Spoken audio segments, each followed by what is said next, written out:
Russia attacks Ukraine every day. So please do not postpone, even by a single day, what can be done through Pearl today. And at the same time, our mid-range strikes are seriously disrupting Russian military logistics. But Putin is not stopping this war. And of course, we are ready to share our experience more actively. Already within our drone deal format, 15 NATO countries and 12 non-NATO countries are involved. I thank the European Union for the 90 billion euro support package, which will help a lot, it's true. And I also thank all of you for your bilateral support decisions, but also ask you to develop the necessary financial instruments for the years ahead to ensure the Ukrainian army remains strong enough. Thank you so much, dear Minister. First of all, I want to thank all of you, all the defense ministers and all the defense leaders here today, Secretary General Rutte, Minister Pistorius, and with us today, as Minister said already, the new UK Defense Secretary Jarvis. And it's good to see you, and I wish you success in your new role. Some of you, dear friends, I remember from the very first days of this war. Some ministers have changed over time, but what matters and what has never changed is our determination, our cooperation, and our support for one another. You always look for ways to help, and you find them, and because of you, thousands and thousands of lives have been saved. Dear friends, thank you, and I'm glad that this format remains as active as it needs to be. Thanks so much. It's important that we are meeting right after such a strong G7 summit in France, and we had good meetings and talks with all the leaders, including President Trump. The President of the United States is very clear about increasing pressure on Russia to end this terrible war Russia has brought against Ukraine and all of Europe. And this is also the shared position of all G7 leaders. We are grateful for this unity. We have the tools, and they are strong enough to put Russia on a path where diplomacy becomes the only choice. We all see that Putin is now relying on one lasting thing, constant missile attacks. And he has ballistic missiles, so we need anti-ballistic capabilities.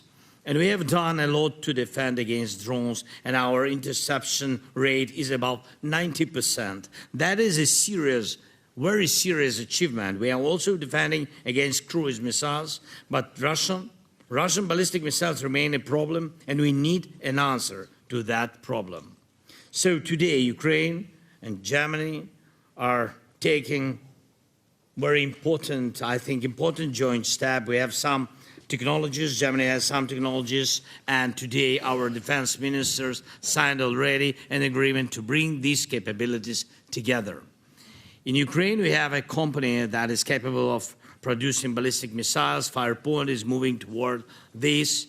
And you have the capable companies as well. We have discussed this many times at the leaders level. There will be meeting at the NSA level, and we have already had meetings at the cell level. So let us do this for our common defense as quickly as possible. And we invite all countries to contribute to these common efforts as much as possible. Our anti-ballistic coalition, all the countries that are part of it, must demonstrate full capability and deliver real results, better this year. By this winter, we should already see concrete outcomes from our joint work on anti-ballistic defense. This is something we all need, not only Ukraine, and it is a long-term effort. Please support it at every level and in every possible way. I thank all of you who support our work through the Pearl program. Thanks, Mark, for your personal involvement. Thank you very much. Right now, it is making a real difference alongside all of our bilateral cooperation. Sometimes these delivers make the difference literally day by day. when we know that Russia is preparing a massive strike against Ukraine and we are able to receive Patriot missiles the day before that attack, it helps save lives. So timing matters. And I know that some countries have already prepared decisions on new contributions on Pearl, and I'm very grateful for these. Please, let us implement these decisions as quickly as possible. And we have heard that some countries would like to announce their contributions to Pearl at the summit in Ankara this year, but that is still several weeks away. Let us make these important decisions here at this meeting so that we can deliver the weapons needed for protection. Russia attacks Ukraine every day. So please do not postpone, even by a single day, what can be done through Pearl today. And dear friends, you have probably all seen how Russia struck the Kyiv Pechersk-Lavra with drones. And it's one of the most important Christian holy sites, not only in our region, but for the entire Christian world.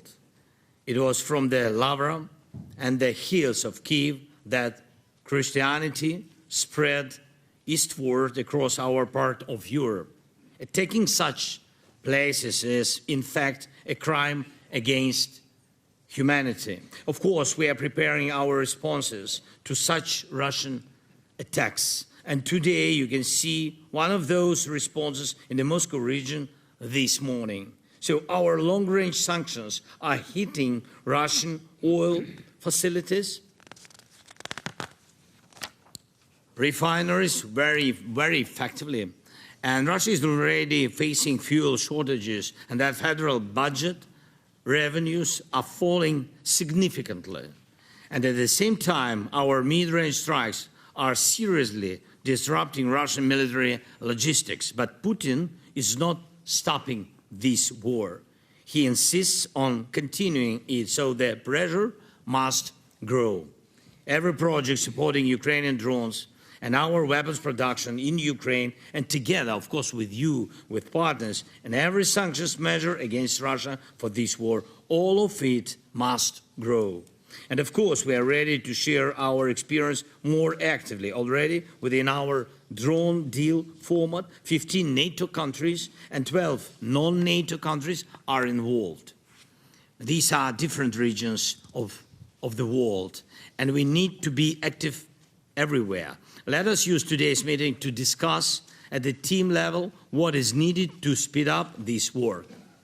Everyone can see that Ukrainians are strong, and I'm grateful to all your service members and to everyone at the political level and to everyone in your defense ministers who treats Ukraine and Ukrainian soldiers with respect. And more than once, I have heard that it is not only Ukraine that needs the support of Europe and all other countries represented here and in our other coalitions. You also need Ukraine. This is true and it matters.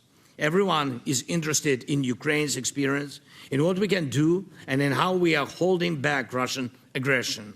Now, at the military level, we work closely together, but too often, including within NATO structures, our representatives feel that there is a limit to what is possible in our cooperation. These limits both us and you. Let us integrate more at every level of our defense cooperation, in our structures and in the alliance, so that both we and you have more opportunities to protect lives. Please, let us prepare strong decisions and stronger cooperation for the summit in Ankara so that the political level of our partnership matches reality. People can see that Ukraine is with you, and we should also see that you recognize it.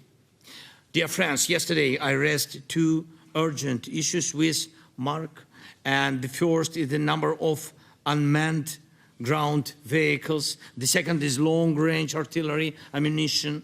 Right now, there is not enough of either. We need both urgently. The funding being allocated for this is not enough. The quantities Europe is producing are not enough. What the Ukrainian army is receiving is not enough. But we can increase all of this, the capacity there. Right now, Russia is paying for continuing this war with losses of at least 30,000 soldiers every month on the front line, killed and seriously wounded. And this number will grow as we improve our ability to stop Russian attacks. All types of drones are showing strong results, and our infantry and other units are fighting effectively and bravely. And it is important to keep supporting this. Today, the Ukrainian army is effectively the main army in Europe that can deter and resist large-scale aggression over a long period of time. And after this war, this must remain the case. The existence of such an army should help prevent any future aggressive moves by Putin. That is why we need to start thinking now about how to provide the funding the Ukrainian army will need in the years ahead. I thank the European Union for the 90 billion euro support package, which will help a lot, it's true. And I also thank all of you for your bilateral support decisions, but also ask you to develop the necessary financial instruments for the years ahead to ensure the Ukrainian army remains strong enough. This would make European defense much stronger, and it would benefit all of you. If we want Europe to have the strongest army, one that can truly respond to any threat, this is only possible with long-term cooperation with Ukraine and long-term support for the Ukrainian army. This is a realistic new security architecture for us, for Europe. Let us start thinking about this now. Thank you very much for the invitation. Thank you very much for your huge support from me, from our people, from our soldiers. Slava Ukraini!